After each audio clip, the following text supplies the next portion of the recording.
Welcome to the Wootz podcast. Kanwar, pleasure to have you in the studio. I remember 2 years ago, in 2015, I had the pleasure of coming to your home and doing the first podcast with you. So it's great to be able to have you in here and continue this journey because you've had a busy few years and it would be great to catch up. So how have you been? I've been good, and thank you for having me here. Yes, your first or second time back to the UK? So it's my second time back in the UK. I was here about a year ago, starting on a project, and that project, which we'll talk about, is coming to fruition this month. So this podcast will come out tomorrow, which will be a day before what you're here for, which is the launch of your exclusive exhibition at Guru Maneyo Granth. Yeah. So tell us more. Well, it's not just an exhibition. It's an exhibition and a permanent gallery. So the idea is to just create a space which will sort of take the work that I've been doing for the last 10 years, but the project is almost to lift it to another level because the Sevadars at the Guru Maneyo Granth have just spent a lot of time doing like really great write-ups and accompaniment for each of my pieces, and they've put them all in a beautiful narrative. So to try and make Sikh history really accessible, their objective was to give a more complete experience to people coming into the Gurdwara, and that's our community as well as other community members, school groups.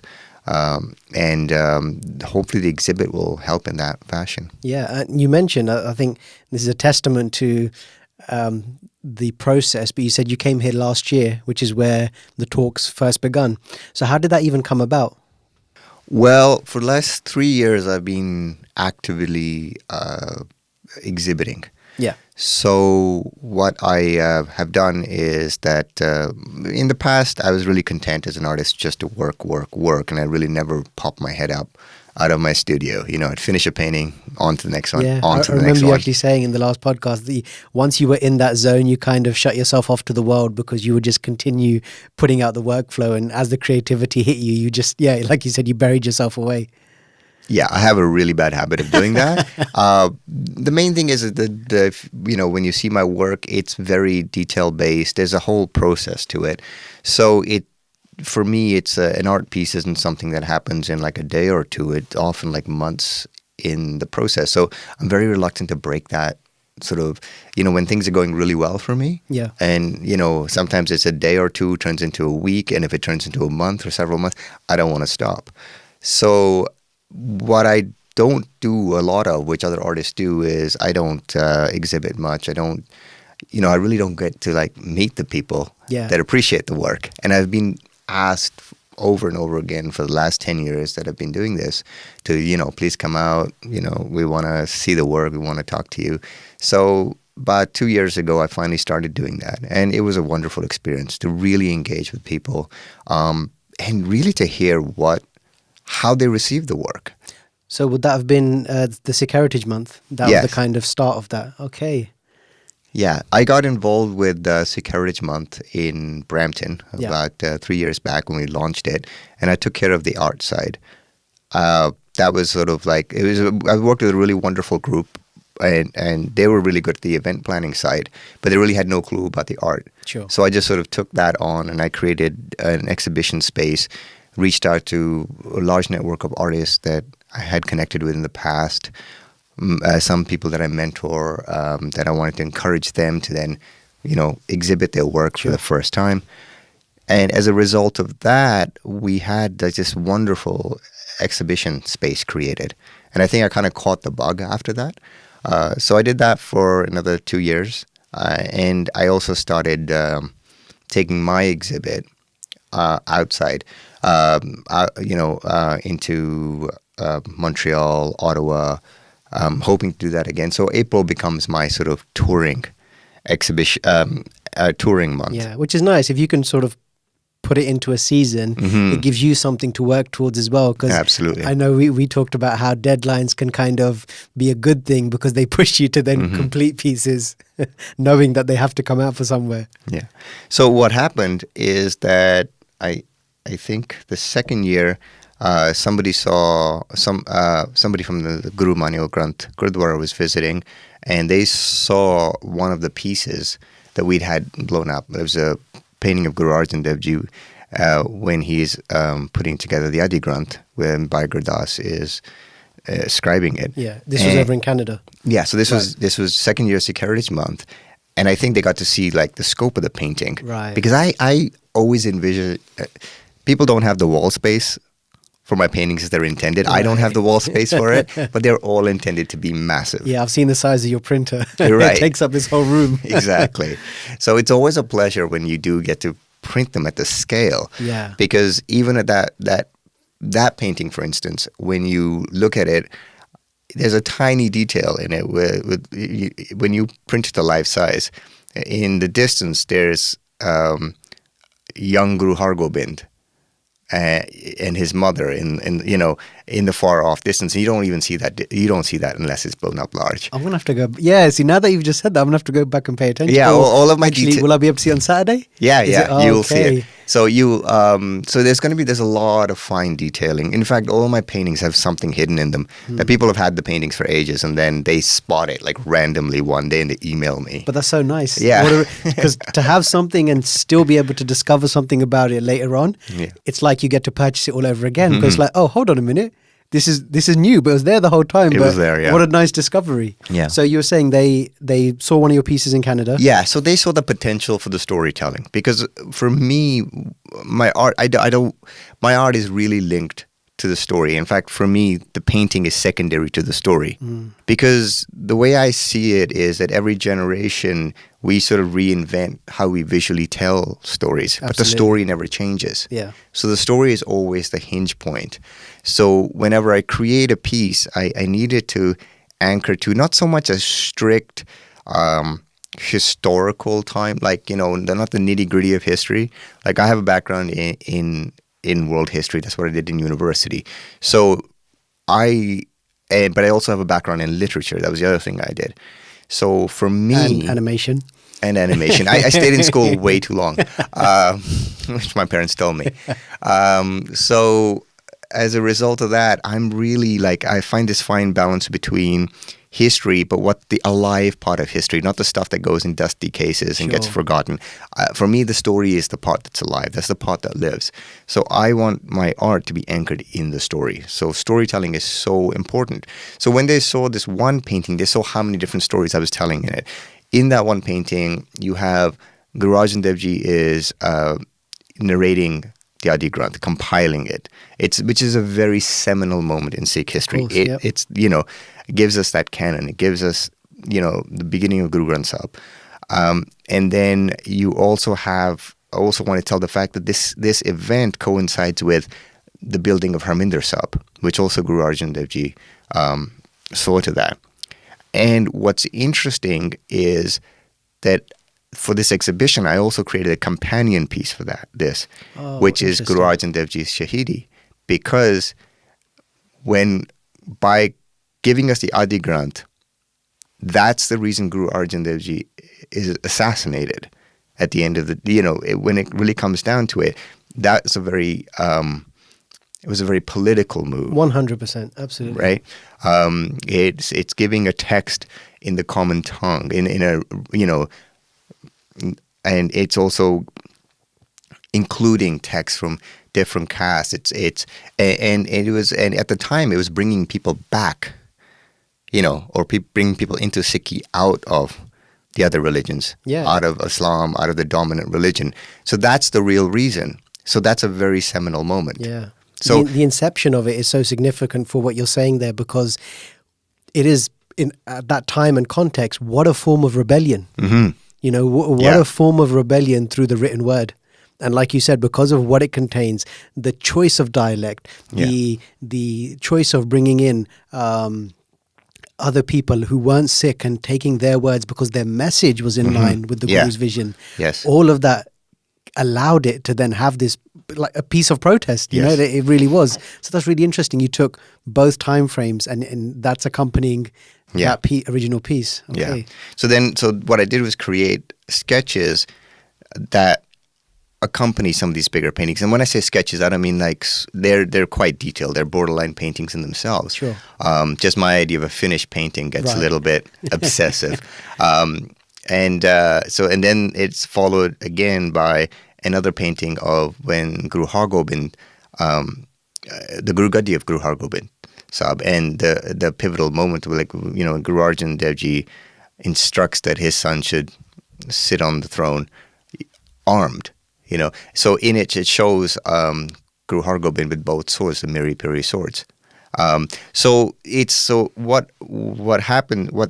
This project, what's happening is that they took the amount of work that I've done, and then we sort of started filling in stories in between, which involved creating 50 new pieces. Wow. Which was an epic That's sort of undertaking. Task. It was honestly, it was like, 14, 16-hour days. I was so long in the chair that I needed to see a chiropractor afterwards. Yeah. It was that bad.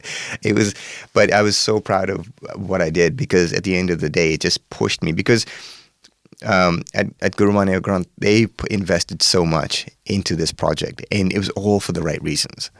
And so I felt this pressure to now, I've really got to give them something really good. Yeah.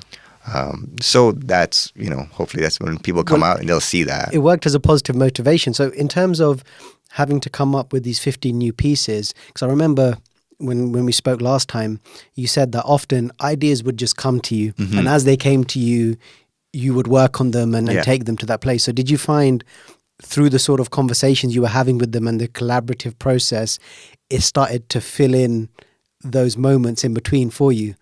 Yes, absolutely. Because what I tend to do is I never work on one painting at a time. Yeah. I will often have basically I might be working on 4 paintings, one that's sort of the primary one that I'm focused on, 3 that I'm sort of bouncing around every time I get a little bit stuck. I don't like to ever stop.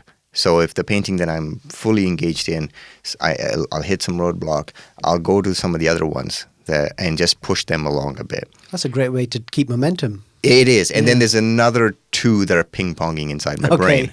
So as a result of that, what ends up happening is I end up having a lot of work, which sort of, for every painting that I put out, there's 3 that never do get put out.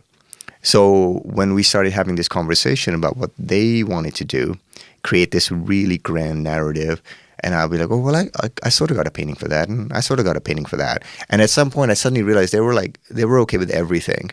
And I actually sort of didn't tell them some of the paintings that I had, because I was like, I saw how much work is. They were very keen to put the work up as it was. Okay. But me, being sort of a perfectionist artist, I was like, because some of the ideas were very raw. Some of them were very sketched. Some you might have a hand or something not drawn right. And I know that when you put it up, that people are like, well, it's all right, but look, this is the hands off.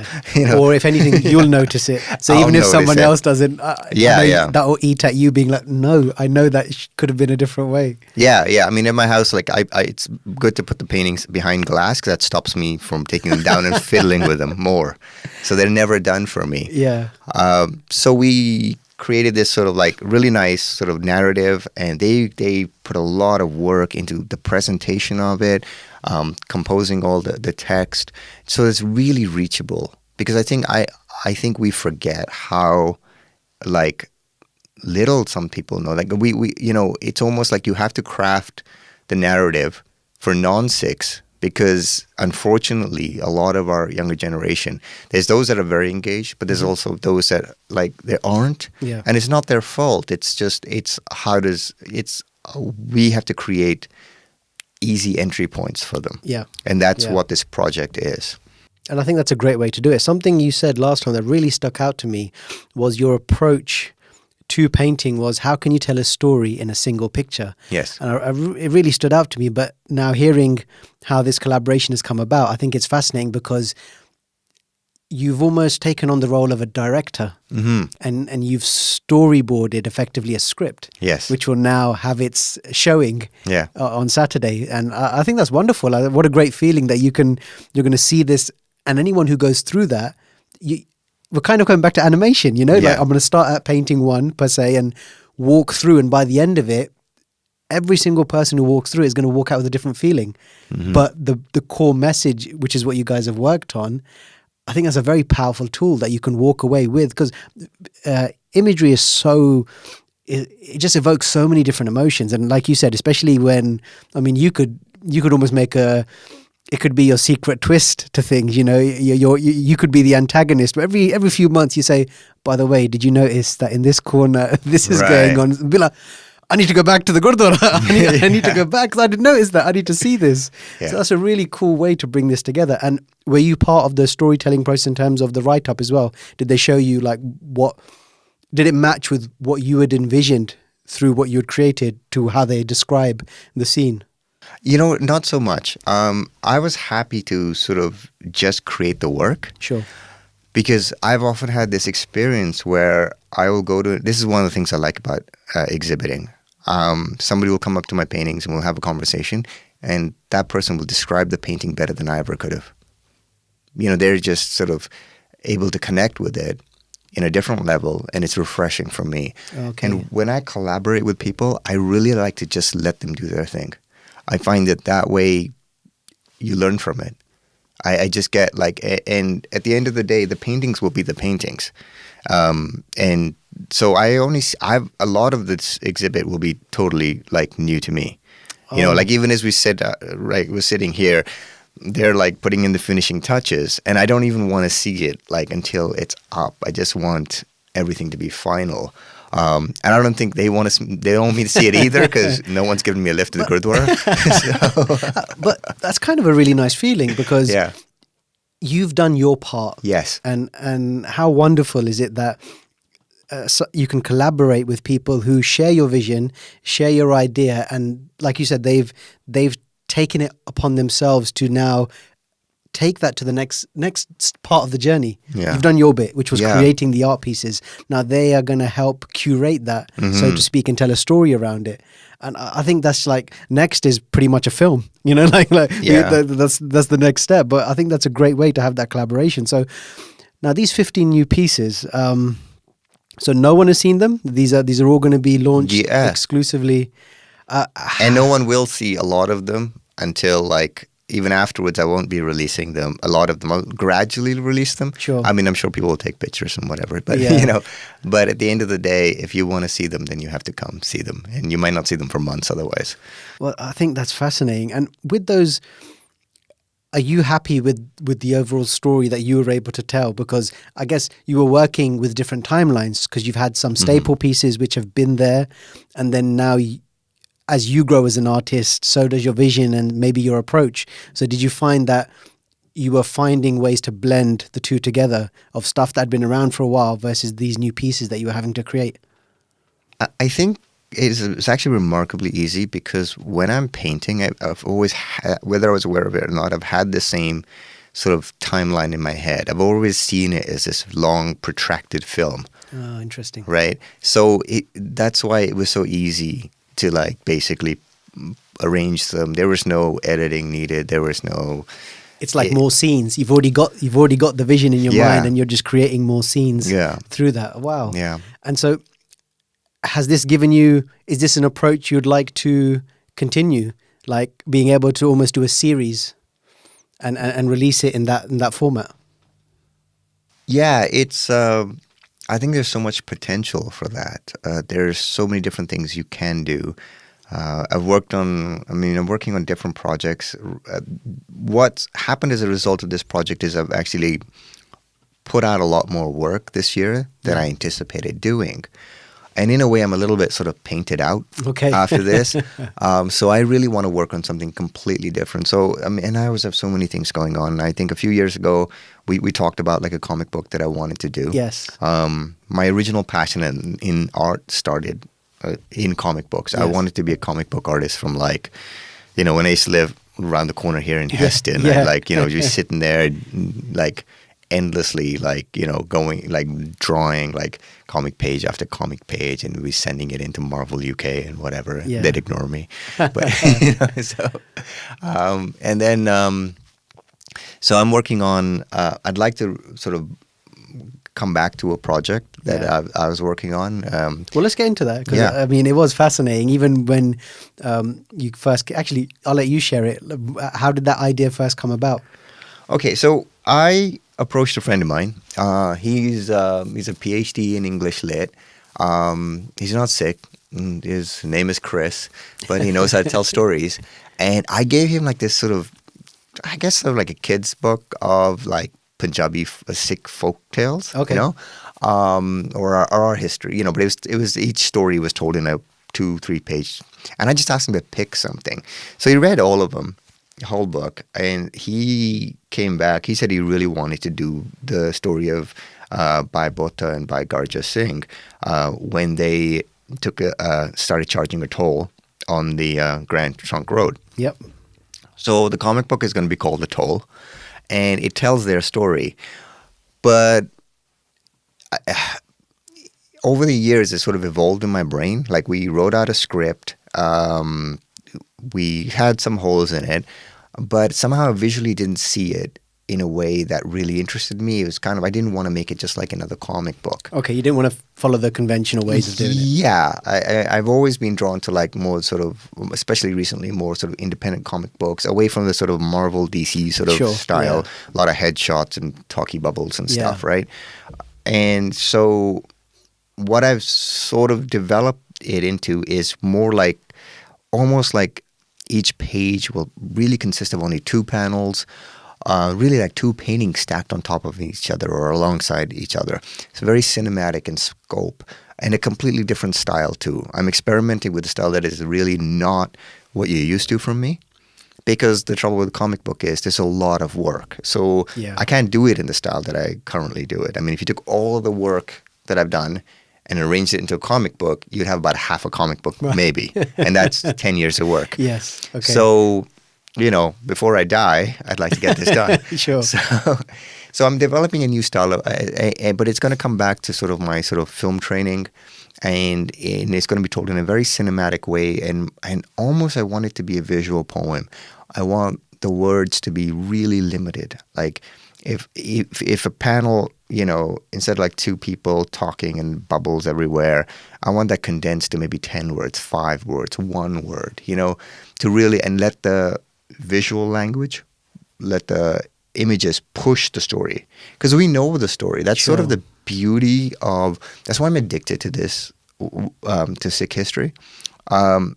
And people always ask me this, like I think we told you, the only question I can't stand is when people ask me if I'm going to do other religions. Yeah. And it really makes me want to just, because this is what I feel really connected to. Of course, yeah. And the thing is, I share that connection with a lot of other people, and it's, they know the story, but it's how we tell the story and what messages we put behind the story.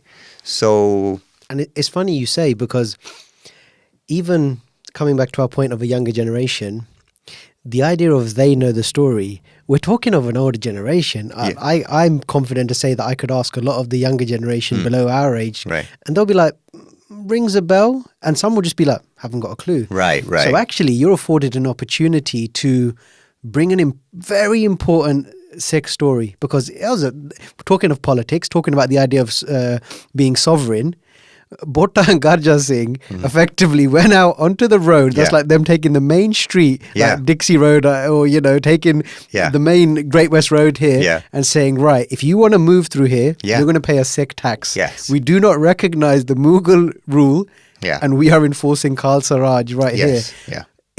It's an incredibly important story, because especially now we're in a day and age of petitions, and these forms of protest that really don't result in anything. Yeah. But historically, you've got fascinating forms of resistance that make you think, whoa, you know, two people, not a forge, you know, not loads of backup. 2 people said, we're going to do this. Yes. And I love the way you're doing. What you're saying kind of reminds me, and I hope you take this in a good way.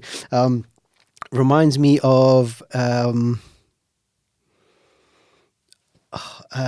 you seen The Hateful Eight? No, I haven't. Okay, it reminds me of, I've forgotten the producer, the director's name. Tarantino. Yes. It reminds me of Tarantino, because he has this way of saying so much in a shot. Yes. And you can sit and watch that shot and build a story. And it sounds like that's something, that's the approach you're taking, but in the comic form. And I think that's amazing, because now it's open to the imagination of the person who looks at it. And as long as you get the core message, which is good, you've got your PhD English guy on hand, as long as you get the core message of what they're trying to say right, the rest is just open to me to look and interpret. And that's really exciting.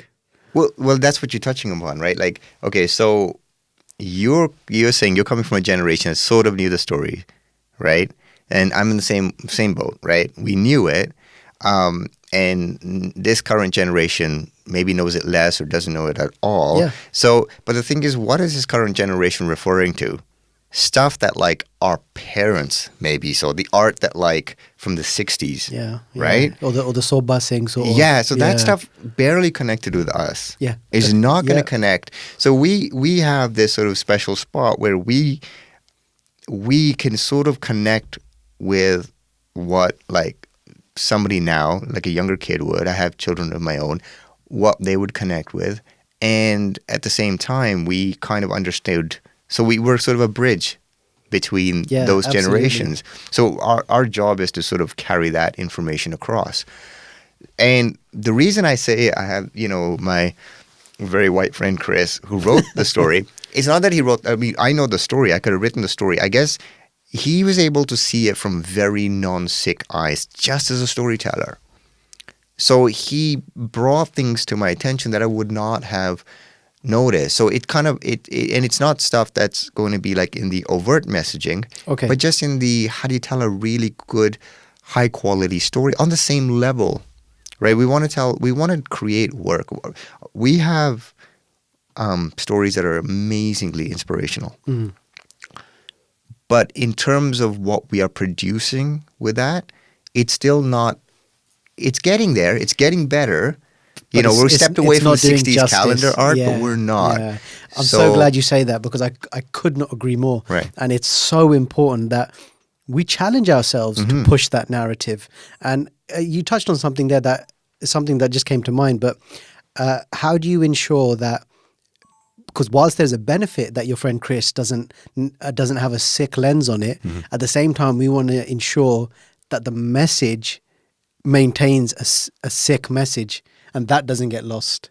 Well, that's the astonishing part of it, actually, because there are times when I wanted to sort of go off and sort of like pad the story a bit, and he's like, no. Bring it back to the story. Bring it back to the story. Okay. Because he just saw it with for the first time, and he was interested in the story, which I've heard so much that I wanted to add, I wanted to embellish, but he kept bringing it back, And at the end of the day, it's not like just he wrote it and then I'm drawing it. It's that he sort of like helped me keep it, keep a certain sort of universal storytelling focus onto it. Okay, yeah. And that's what helps get it to like a higher level of quality. Now, I'm saying this prior to being done, so it could be all for nothing.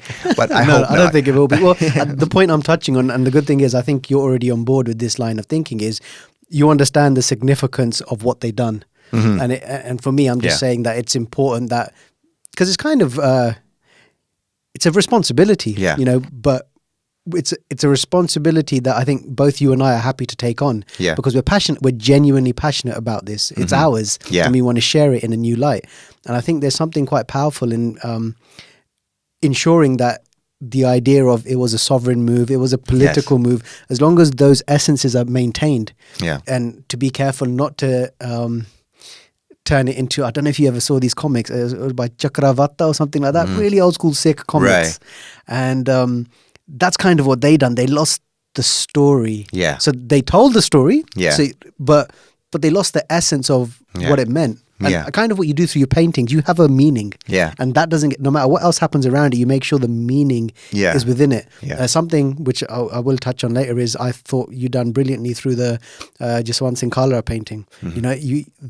That's very significant. And I think we're in a day and age where holding on to this political identity and sovereign identity in engaging formats such as a comic book. Yeah. You know, which they have done. Yeah. This isn't nothing new we're touching on. Yeah. Comic books have often had huge political meanings or alternate, you know, it's not just good guy, bad guy, Yeah. you know, superpowers. You Yeah. know, you have intense stories. So I think maintaining that, I think there's a good balance between you two. He's keeping the I don't want to call it purity. He's keeping the essence of storytelling. Yeah. But you keep the groundedness of making sure it's a Sikh story and it's of not course. just a story. Yes. Wow. That's amazing. So Yeah, because how when you are have too getting many on with that? people with like the same lens, Yeah. you know, You- it's sort of you're not creating something new. Then it's just simply more, Yeah. not even an evolving, it's a furtherance of the same narrative. So I Yeah. think having both of you come together, you can challenge each other. Because like Yeah. you said, and I don't blame you for wanting to embellish, that's how our stories have been told. Yeah, It's exactly. not a bad thing. Yeah. That's where we get the josh from. That's Yeah. where we get that excitement. That's Yeah. where, you know, Jakare are thrown in Gurdwara because Yeah. there is Yeah. there is that sense of adding to the story, but in a way that we're accustomed to. Yeah. But he's almost being like, this means nothing to me. Yes. This is what we're going to keep. Yeah. So I think that's a nice balance. And Yeah. how far along are you in this? Like, how does it feel? Are you happy with the way it's coming together? Well, at this point, Chris has done his part. He's given me a good synthesis of the story, and we've broken it into like chapters. Now is the hard work of drawing everything out, you know, which is sort of in the comic book. There's a reason the artist gets paid the most. Yes, 'Cause absolutely. it's I've had 80% quotes of the so work. Yeah. Yeah. And so with that, are you setting yourself a deadline, or is it going to be similar to how you work, which is your sort of 4 to 5 simultaneous projects, and this happens to be one of them? So you're going to sort of add that into the mix of what you've got going on. Well, I know what I want to do is really like roll with it in the new year. I'm almost a little drained on the kind of work that I've done. Sure. And I've completed a lot of work that really just I have had it ping-ponging in my brain. And because of this project at Guru Maneyo Granth Gurdwara, like I said, it's forced me to finish a lot of work, or at least move it along enough that I'm happy enough. Because there's no finishing paintings. Sure, I think it's like George Lucas said, no film is ever completed. Well, it's just like you abandoned. said, you need glass in front of it. Yeah, exactly. That's enough. That's your stopgap. Yeah. So I think as a result of that, what I want to do is really just completely give my brain a different gear to work on next year. So I'm going to go full tilt with it, and I'm hoping a deadline emerges, because I'm conceiving it, as I said, in a more pictorial sense. Sure. Yeah. Minimal words. So I mean, my goal is to basically make it an exhibit with like giant paintings, right? Yeah. Like big, like sort of 8 foot tall, 12 feet tall pages that you walk through. That'd be amazing. You're immersing yourself. Yeah. Walking through a comic book. You're story. walking through a comic book. That'd be amazing. So this is the project for this year, and maybe that'll be the project for next year. Yeah. You know, and maybe either whether it happens here or in Slough, or it happens in a different site, somebody will give me a deadline and say, we need it by then. Yeah. Okay. Well, that's a good and thing. And that works for me. Yeah. And I look forward to that. I think what you've touched on there, because as we were discussing off air, that, you know, I've worked on some pieces, and it's been a passion project to want to bring that to life in graphic novel form. And it's just the limitations of, like you said, cost and just time. Yeah. It really is consuming. So the fact that you can throw yourself at it, and I think it's great that you'll have that motivation, because whilst it's still in the arena of what you're passionate about, you're right, it's completely fresh, it's something completely different, and you can just have that excitement again. Because as an artist, do you find sometimes I find it very hard to describe feeling, because it's not a clocking in. It's not a 9 to 5 per se. Yes, you have targets, or yes, you have a vision or a goal in mind. But at the same time, it's not in the next 3 hours, I need to do 300 strokes. You know, right. You're not tasked the same way. So how do you sort of find yourself in those moments where you are tired or you are exhausted because of the work output? How do you find your second wind, so to speak, or just the inspiration again? Yeah, you know what, it's a challenging thing. When there isn't a pressing deadline, that has the challenge of keeping yourself focused. You end up doing more thinking and sort of like exploring this path and exploring that path. And when that hard deadline comes, it's about get it done. And so in that situation, and that's what happened closer to the end here, where they were literally like getting worried that they weren't going to get Right, their work yeah. in time. So it was a push and pull between, like, they were like, no, send it now, it's fine. I was like, no, it's not fine. Yeah. So what happens is that, like, you know, in each case, you find a way to sort of like use whatever the circumstances are to Yeah. your advantage. So I try to do as much of thinking about my paintings, like whenever I have a free moment. It's all I literally think about all the time anyway. Yeah. So every idle moment, you know, even as we're talking here, I mean, okay, even when I was doing these paintings, there was one painting that I've been dying to do all year. And it's probably the only painting I'll work on next year. Okay. Because I just have to get it out. It's driving me nuts. Right. And it's a beautifully composed painting. And it's a Guru Gobind Singh ji just before they crossed the Sarsa River.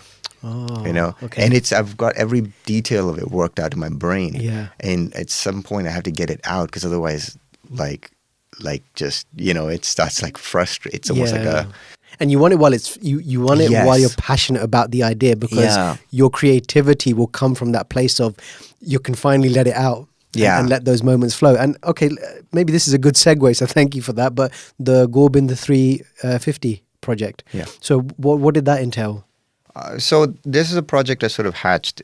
Again, same thing. I just wanted to get. I had so many paintings of. For some reason, I keep coming back to Guru Gobind Singh Ji's life. I'm not sure why, but just got like just one idea after another. Yeah. And I was literally just filling in, like, you know, so much of his life. Really, the seminal, important moments that informed so much of our history happens in his lifetime. So what I wanted to do was, because this year was the 350th anniversary of Guru Gobind Singh's birth, I wanted to just sort of like tell that story. So I made a commitment of releasing one new painting every month, which I managed to keep up till about June. And then once this project kicked off, they asked me, can you please not release anymore? Oh, okay. Because they were like, we really want to have as much work as possible. So then I sort of reneged on my promise of releasing it every month, but I did do one for every month. Right. So they will all be released in sort of as one thing, which I think will actually be a lot more impactful. One of the series I'm really proud of is there's four paintings detailing like what happens during Chamkaur. So the siege of Chamkaur. So there's a painting for Baba Jeet Singh, which will get unveiled. There's a painting for Baba Jujhar Singh, which I've already released. Then there's a third painting of Guru Gobind Singh leaving the fort, which is really interesting because it's not like a finished painting, so it's sort of in between a sketch and a painting, but it really works. Okay. And this is one where I'm almost kind of glad they told me to stop, because I just somehow I couldn't, like, you know, as I kept adding more detail, I kept losing the essence of it. So I've done like 3-4 versions of this painting, and I keep coming back to this earlier draft. So finally I just said, you know what, maybe this is just where it's meant to be. So it's really interesting because it's then like a life-size sketch about, like, you know, 6 feet tall and about, I'm going to say, at least 8 or 9 feet long. Wow. So it's, you know, to really kind of show the whole the story. Yeah. And then the final painting is Guru Gobind Singh, the Machivara Forest, which I released recently. Yes, yeah. So you get to still, I guess people have seen like in between snippets. So so now they'll get to see that whole passage. So now when you talk about you're able to create them life size effectively with those sizes, you're still working in the digital realm? Yes. So as I said before, I think we talked about it before, I was trained classically doing oils and acrylics. But the thing is that when I started doing Sikh history paintings first, there was often the need for constant revision, because somebody would say to me, oh, but you got that wrong, and that's not quite right. And of course, I want to get things as accurate as possible. Absolutely. So doing it in oils and acrylics, when you're so committed to something, you'll never get anything done. And also the scope of my paintings, I mean, they're meant to be seen large. Yeah. So, you know, finding studio spaces for canvases that are like, you know, 6 feet tall and 80 feet wide or whatever is not really it's very difficult. Yes. So as a result of that, I moved into the digital platform because it allows me to just go back on work, change things, experiment. Now, I keep really strict rules with myself. I don't want to be known as some sort of Photoshop artist or anything like that. Sure. So I paint exactly the way I would paint traditionally. I use a stylus instead of a brush. I spill less paint because there isn't any. But essentially, it's the same. Yeah. Because then because I was always afraid of losing. Although I do remember you saying that it was like painting with a carrot. Yeah, it's not. When I go back to a brush, it's so much more versatile versus the stylus. They've gotten better, but they're not at the same level. There's some things that I completely miss. I miss being able to use texture. When you're doing painting a nice Dari, texture helps. Of course, yeah. Whereas when you don't have texture, you have to sort of, embellish. That's true, because you're working in the flat realm. Exactly. So, It's almost like sort of like the old painters, like if you go to a museum and before they had oil paints, they had egg tempera, which is a very smooth paint. Right, okay. So you can't do texture very well with egg tempera. It doesn't come out that well. So it's kind of a lot like that. So there's things I definitely miss. And that's the other part with going back. So next year, all I want to do is just go back to oils, acrylics, because I'm afraid of losing my touch with that. Yeah. And with the comic book stuff, just pen and ink. Nice. So I'm just going to give this a rest. Now, I don't know if this would be breaking art rules, so forgive my ignorance here, but what would happen if you take your printed canvas, but then you took your oils or your acrylics to add texture post? Well, actually, you're actually getting into the other thing that I'm experimenting with. So with the comic book pages, I want to do a bit of both. Because it's such a big project, I can just work so much faster with the tablet. Of course, yeah. Right? So what my plan is to sort of begin it in that phase, and I already worked out about 10 pages or so. Maybe not that many, but, at least to get a feel of it. And then what I want to do is then print them and then just attack them with paints. Wow. That'd be so cool. So then I'll have the best. I'm trying to find that space to have the best of both worlds. Yeah. So I think that's what and I don't know, maybe we're sounding a bit like old folks here, but maybe because we've grown up with the tangible and with the texture and with the feeling, we still feel a sense of nostalgia to that. But I think there's something really important about that. I think just on an iPad or just on a screen where there isn't that feeling. I mean, I know they're messing with augmented reality, but even still, you go like that and there's nothing there, right? It's a fabricated reality. Yeah. And I think there's something I'm still, although I read books on my phone or tablet, there's certain books I have to buy. I have to turn the page. I have to dog ear them. I have to scribble on them. There's something about that tangible, physical feeling that I think imprints a different emotion to it versus just typing it or in that digital format. So I think that's a great idea because being able to, I don't know, there's just something about the idea of being able to feel it. And the Dari is a great point. How do you digitally articulate what's going on here? It almost takes more skill to do it. There's so many things that actually take more skill to paint. As long as you are legitimately painting it and not doing some kind of cut and paste or anything like that, as long as you're legitimately painting it, some things are significantly harder to do convincingly. Yes. Eyelashes, things like that. Texture in clothing. It's so much easier when you can just use that texture. How do you convey wrinkles on? Like sometimes when you're painting, if you just use the texture of the canvas itself and rub off the paint, you'll get that kind of clothy texture so easily. Can't do that with that unless you're sort of pasting it in. But so I keep really strict rules with myself because I don't want so by doing it that way, my skill level has actually really increased. Because there's so much more I can try different things. I'm not scared of wrecking a massive painting, which is what I would do before. Right. I would have something 90% done, get some half-baked idea, pursue it, destroy a painting. That was I don't think you have the time to do that anymore. Yeah, but 4 years of art school was like that. Luckily in art school, the way it worked was if you mess something up, you get a better grade than doing it properly. So okay. So I think that's really interesting because I think it comes back to that age-old rule that learn the rules, but do so because they give you the freedom to experiment with what you can do to break them, alter them, play with them. And I'm really intrigued to see what that would look like because you are almost entering the best of both worlds. Where, okay, you've created originally on digital because from a convenience, being able to move fast creatively, but then to bring back that touch of tangibility and feeling and texture.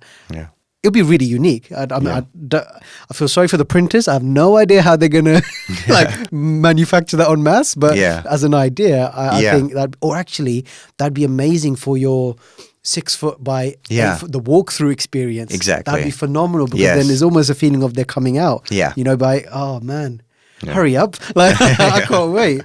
So one thing I did want to touch on, you when we last spoke, and I've seen you have sort of ventured into that realm as well, but you were quite interested, and it's funny because you mentioned it as well, that you reach a certain point artistically and you feel content with that journey of artwork, and then you want to go almost completely against the grain, but in the same field. So you had created a lot of the Guru-centric work, and then I remember you spoke about wanting to create more artwork reflective of sort of the darker Sikh history and more just battles and just different moments of Sikh history. And I personally thought it was an absolutely beautiful piece you depicted of Jaswant Singh Kalra. How has that journey been for you? Because I remember we discussed, like, you had 1984 on your mind, you had just significant moments of Sikh history that aren't, like, using your own words, aren't necessarily the pictures you want to put up in your living room, but they're important stories to be told. How has that been for you? Well, firstly, like, my manager doesn't love it, but I just never give a damn about whether a painting will sell. And some of my favorite paintings, I've barely sold, more than a handful. But for me, it's like, I just want to be on this journey of constantly creating. So I will do a certain sort of a painting, and then it's the next painting, it almost wants to, like, just rip that apart and do a completely different piece. So my early work was very much, I wanted to challenge myself to do representational work, details at a high caliber, because I just felt like our stories are really good, but I didn't feel the quality of the art reflected that. I didn't see why the art that we create can't be as good as the art that's in the museums, as good as the paintings that, like, I love, like the Caravaggios, and I'm not saying it's quite there, but at least it's it's in that vein. It's something that maybe not look too amiss next to it, unless you're an expert. No, but that should be why can't that be the bar point? Yeah, why not? I want to set. I set the bar at a point where I continuously fail. But that's always been the best bar to set.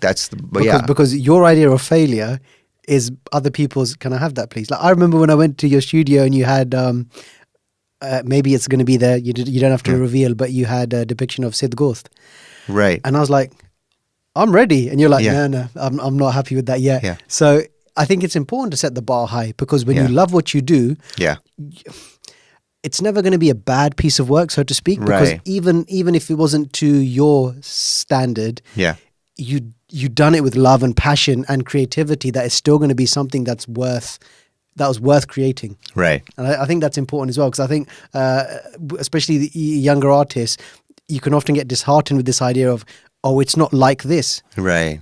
But it doesn't have to be. Set the bar high, but then don't stop your creativity because you didn't hit that target. Yeah. Keep creating. Like you said, you've become a much better artist because you forced yourself to continue to learn certain techniques. But now, as a result, you have this palette in front of you that allows you to pick from different elements that you've learned and actually mix them. Yes. Yeah, no, that's perfect. That's exactly it. So in the course of this... incidentally, yes, that painting will be there. Oh, okay, yeah, good. I'm so glad. No, they convinced me. No, it's done. It's bloody done. Just put it up. So it's like, I'm glad. I'm glad people get to see that. So that's what I was saying. Yeah. So what I did is, my original work was a lot more. I wanted to do work that was on a representational level, on par with the paintings that I admired. Sure. But then, people aren't coming to see the work. Like, people don't relate to the work simply because of details, you drawing the shastras perfectly or anything like that. Yeah. It's good, but I think it's the connection. It goes back to the story. Yes. So then I said, you know what, in my recent work, I've said, you know what, I'm not going to rely on the crutch of being able to do really good detail to attract people's eye. I'm going to do really, really step away from that. So, for instance, earlier this year, I released a painting that I'm really proud of. And it was it's a Guru Gobind Rai's legacy. So it shows, powerful picture. Yes, powerful picture.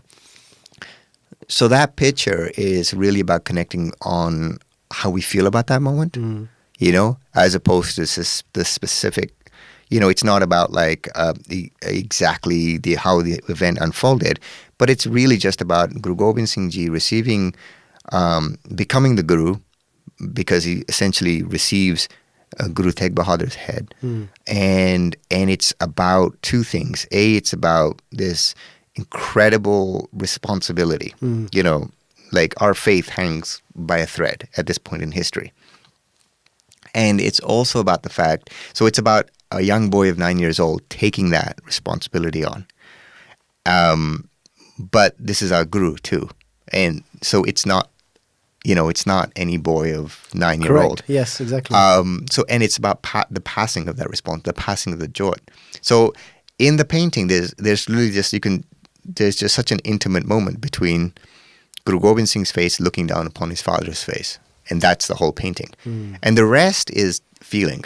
I didn't want to put like some detail here or some detail there. The rest just becomes just a movement. Yeah. Well, you know? I think coming back to your background, it's like you took a frame. You know, like you took a frame of real. You've captured the shot. You've set the shot up, and you've depicted that frame. And something I really respected about it was you did. It can be easy, or it can be an easy crutch to want to make it seem like a sad or somber moment, or like you could have depicted Guru Gobind Singh as being like upset. But for me, like the image is quite. It's exactly that. It's a pivotal moment of responsibility. Yeah. And I think that's depicted in his face. You know, it's very strong. And, and that comes back to what I was saying about, you know, the battle between you and Chris, which is ensuring the Sikh spirit maintains itself, because that's where we're different. That is why our stories are different, because in what most of society would deem as a incredibly painful or sad, or what emotion you want to give it, our twist is very different, because we have concepts such as Chardi Kala. We have concepts such as Maharaj's Bana. And when you have that philosophy of mind, your outlook on what most people would look at in the situation is going to be different. And I think the facial expression covers that in a way that is befitting to our history. So have you found that to be something people want to put up in the living room, or was it more an appreciation piece? No, astonishingly enough, it was very interesting. So when I first released the painting, I mean, I wasn't sure what response I was going to get. I don't know how people, I mean, essentially this is a 9-year-old boy holding, you know, his father's head. Yeah. That is not like a gentle, you know, subject matter. But more so than any other painting, I got such a positive response from it. And I think there was only like one person that like out of like a stream that just, you know, disapproved. So it was interesting, you know. And then curiously enough, people are putting it up.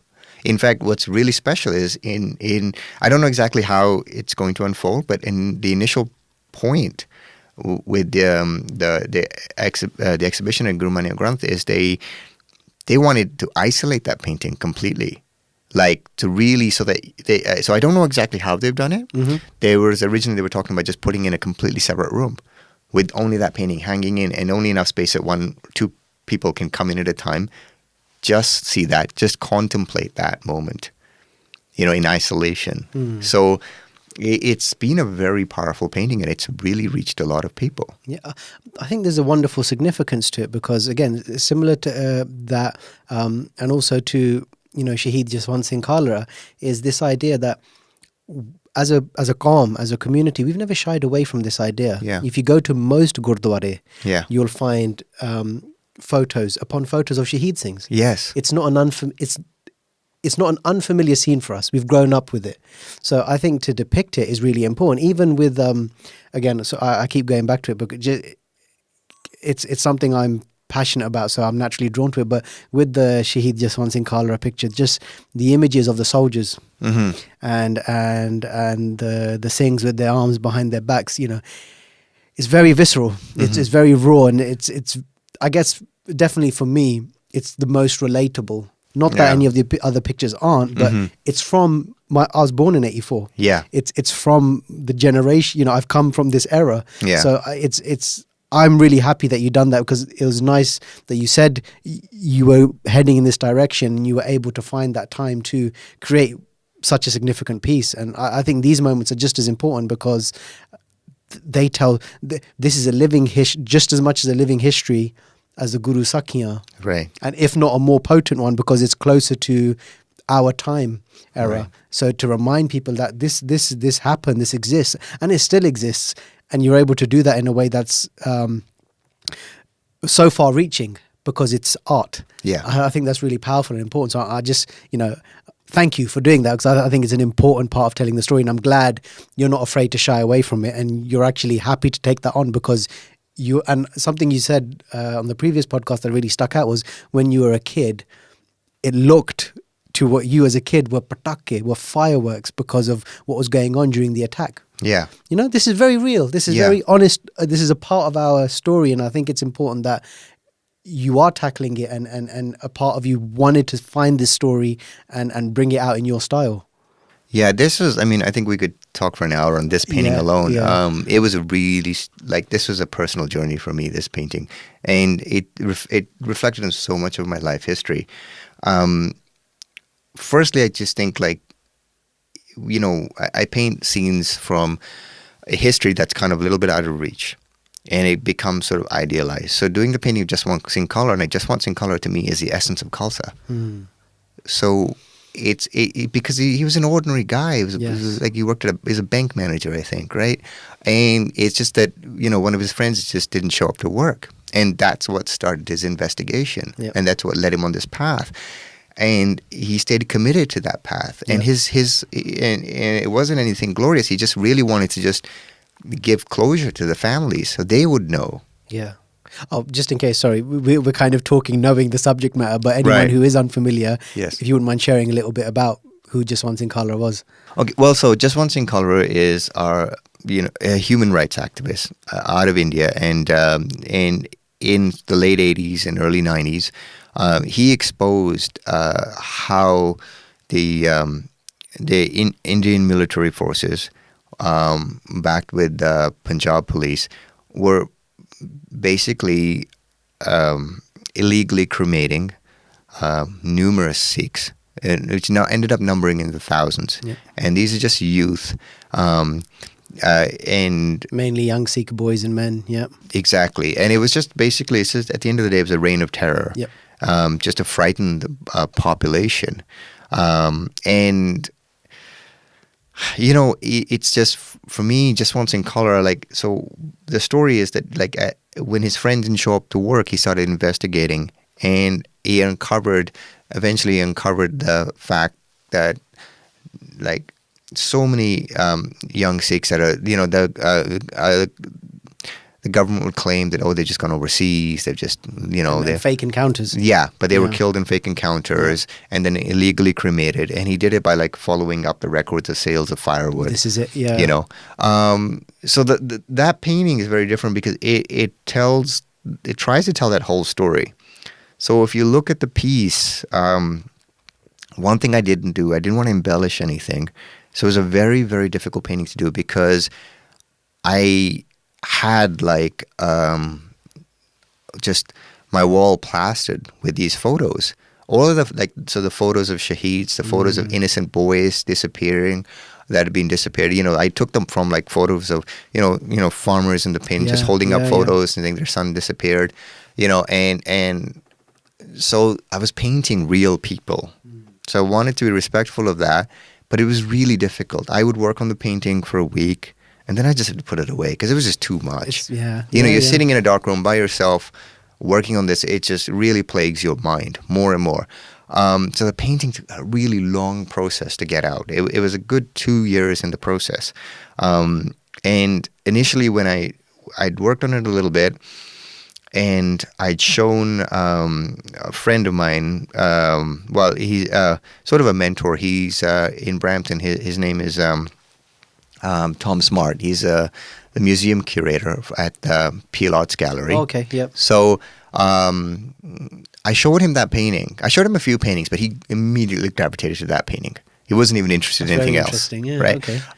He was so interested in the story. He was interested in the fact that Just Once in Colorado had a Brampton connection because the last speech he gave was in Dixie Gurdwara in Brampton.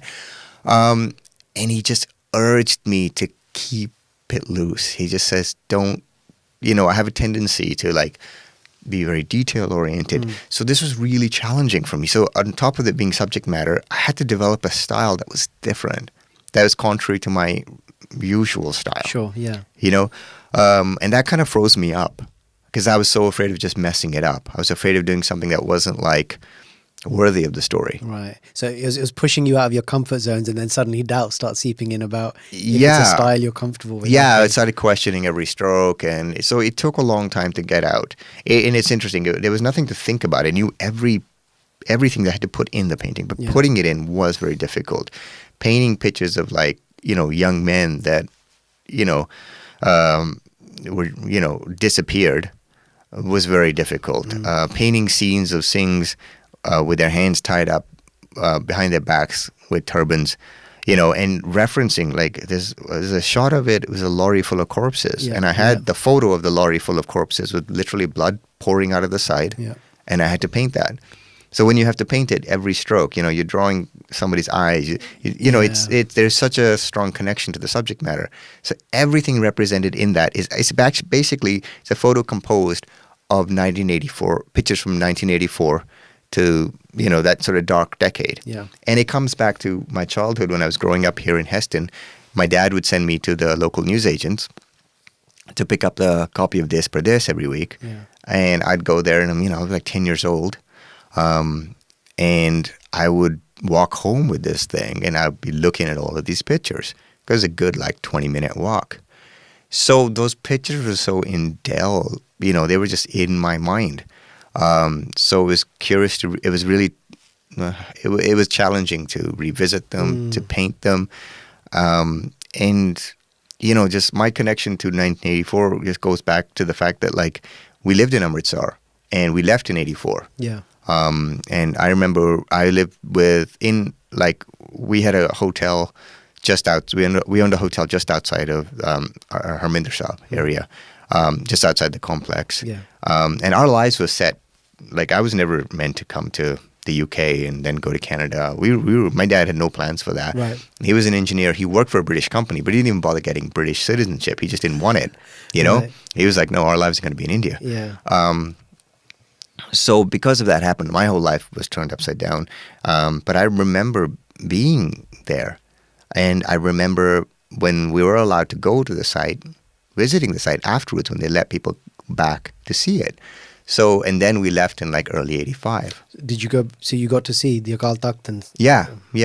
So a lot of that was just back in my subconscious. So there's two paintings that I worked on that were very difficult, but they also were just, I think they're my best paintings, or amongst my best. This and the painting that I did, 5-6 years back of Guru Gobind and the Akal Takht. Yes. That's called Lord of Miripuri. Yep. So, and that details the events of 84 as well. So. But really significant pieces, and I think because you're busy, if there's one thing I've established over this podcast, you're a busy guy. But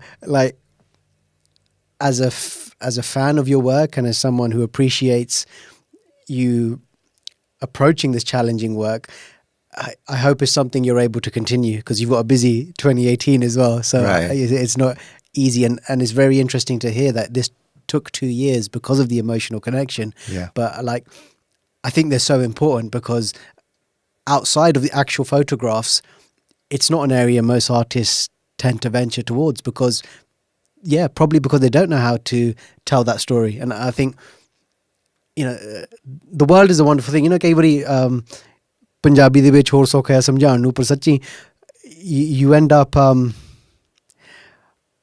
ਕੁਦਰਤ ਦੀ ਗੱਲ ਆ. You can't explain some things, but such is your story that you are intrinsically tied to this because you came from Punjab. Yeah. And you're right. Like you said, your father had no intentions of leaving, and most Punjabis, who wanted to leave? Who wants to leave home? Yeah. In all fairness, who wants to leave home? So, but I just find it fascinating that your journey is tied through no doing of your own, but such is the world that it is tied to this era and this event and this journey of having you forever connected to home, to Punjab, to your roots, and it's found its way in your profession and your passion.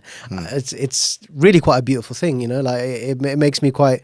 I'm glad, you know, that you're not in Brampton or working at some factory or a graphic designer creating cool logos. You know, like you found an area that's so important, which is being able to tell our history in a format that lasts forever and that attracts a new generation every time, because the next set of people who are going to see it may have a completely different relationship with it. Yeah. You know, and I've started to think, and this is, maybe I am getting old, but I've started to really start thinking about, like, what does it look like 100 years from now? Yeah. Because, you know, we're 30 years removed from these events. Yeah. And then if you want to talk the Guru period, you know, 300 years, 500 years, what does it look like in 100 years from now? Yeah. What does the idea of faith and dharam look like 100 years from now? Yeah. And these pieces and this commitment to creating this work, for me, is a snapshot and something to hold on to. Mm-hmm. That someone who, the way we look at the Guru period history, someone will look at 84 in 100 years. Because for them, it will be a piece of Sikh history. Yeah. But that's why I think these pieces are so important, because I think generally a lot of artists will resonate towards the Gurus. Mm-hmm. So I just feel like that art will continue to be created. Yeah. But these important moments, Pachitra Singh even, you know, these important moments in Sikh history that aren't necessarily, I guess, the mainstream narrative, let's say, I think they're just as important to capture, because I know that, or I hope that in 100 years from now, some kid looks at this and says, what happened here? Yeah. You know, but that one question can spark an entire journey of learning about so much more of our history. The one comment I get from so many people, like when they get my work and they put it up, is just that it just keeps sparking questions between their children, and then it allows them to have an opening into a lot of conversations that they just, you know, you just don't randomly start talking about otherwise. Yeah, and it's so significant because we are in the era of being able to binge watch Netflix and get lost in other people's stories that have pretty much just been fabricated from their head. Yeah. We have the most epic of epic trilogies, or whatever you want to call it, that of our own history, that like one picture can evoke so many questions in one family. And you're right, it can. And actually I think Saturday will be a prime example of that, because I think bringing the Sangat together to engage in this allows for such a rich dialogue, and hopefully it sparks a furtherance of interest that they want to go home and be like, I want to know more about that. Right. You know, your work acts as the spark plug, but hopefully from that moment someone walks away and be like, what happened? Tell me more about Machiwara Janga. Tell me more about Maharaj's journey through there. Tell me more about what did it feel like? What did it mean for a 9-year-old kid to have their father's head in, like, you can ask challenging questions, but for me, it's important. Yeah. It can't just be Netflix, you know, it can't just be Marvel superheroes. That's all great. That's a part of life. So be it. Yeah. But this is ours and tangible and real and historic and significant, that questioning this can take you on a completely creative and imaginative journey. Yeah. So I think I'm just excited. I'm really excited for this exhibition, and I think it's going to be really interesting to see the response, because I remember, and I don't know if it's still the case, but you mentioned when you first started out that the bulk of your work was being purchased from the UK. Yeah. When you were out in Canada. So I think it's kind of coming full circle that you're able to have your first major permanent installation back in the UK. And I think you were mentioning it's like a 7,000 square foot space or something. I get numbers mixed up, but it was a big number. It's a huge space, right? Yeah, like, especially in London, where you know, metric system and all the rest of it. Yeah, but space is sort of on a premium. So. Yeah, but I think that's I think it's an interesting place of engagement, and hopefully it allows for a continuance of you being inspired to be able to create more series. Because like from the way you're describing it, and we'll get to see it on Saturday, it's going to be it's a series, it's a story. Yeah. You know, it's episodes 1 to 10 that you can sort of walk through and make your own story out of. Yeah. And I think that continuance is something really important. Well, I mean, is there anything else you want to... We've covered a lot, as we always do, and I'm grateful to have you in here because I think it's important to be able to share what you're doing. But is there anything else? Well, I just want to say that, I don't do a lot of exhibits, as I've mentioned. So, if you are in the Slough area, please come out to Guru Maneyo Granth Gurdwara, 221 Bath Road. And, I'd love to meet you. I'd love to hear your take on the art if you're a fan. And also, it's going to be a space for like families too, because it's a twofold idea. One is to sort of tell that Sikh narrative, tell our story really well. Yeah. But the other is also to really encourage the arts. So there's going to be a lot of activities for young artists and just to kind of like motivate them and kind of, so there's going to be a different energy about the place. So that's really important, actually. So in terms of encouraging the next set of artists, like, do you have any ideas or thoughts about good ways we as a community could encourage or nurture this culture to create more Sikh art? I just think we have to start creating spaces for it. Like at the end of the day, that's the hard part. We are starting to slowly, but it's like a crack, Yeah. It's like we relegate so much space to so many things. But if you want to have an art project, even at a Gurdwara, you're lucky to get a cupboard space or something. It's like you're in the walkway. You're in the walkway or something like that. And it's just like, we've got to start, like, we have this amazing narrative. We want, like, there's no better way to tell the story than through visuals. Yes. And, we want to encourage the youth. To me, that's a complete package. Yeah. So we need to have projects and we need to invest in projects that will encourage this, And at the same time, as a community, I think we need to also have a high standard. We need to really look at how good our history is, how good our stories is, and demand better work. Absolutely. For us. For us. Not even for I don't think it's just so Bob and Steve can understand our history. No, we should, for our own preservation, we should have it just to be proud of us Daya. Yeah. And I think you've mentioned that throughout this podcast, and I think it's an important theme to leave the audience with, which is be proud and set a standard that, we should hold ourselves to, and a high standard, because we absolutely can create that. We just have to give it importance and precedence. I get asked like sort of artist advice because when people see that you've sort of had some success at it, and it's a very difficult, especially in our community, it's a very difficult to have any kind of success. Sure. It's an uphill battle. But so I don't like to tell someone, okay, paint this way or that way, use more red or blue. Yeah. The only thing I just say is, just be relentlessly original. Like that's a really important thing because so much comes out of that. You don't actually know the depth of your imagination until you take a crowbar and start like popping that, really letting open. So I think part of it is we have too much of a reliance on old imagery. And I think every like generation, you want to just get rid of the old. And I hope they do that with my work in 25 years. I'll come up with much better stuff. Yeah. Because I want to see better stuff. Right? Yeah. So I want to be challenged. And so I want to when people ask, what advice can you give? I mean, everyone's got a different style. So be honest with your style, pursue your style.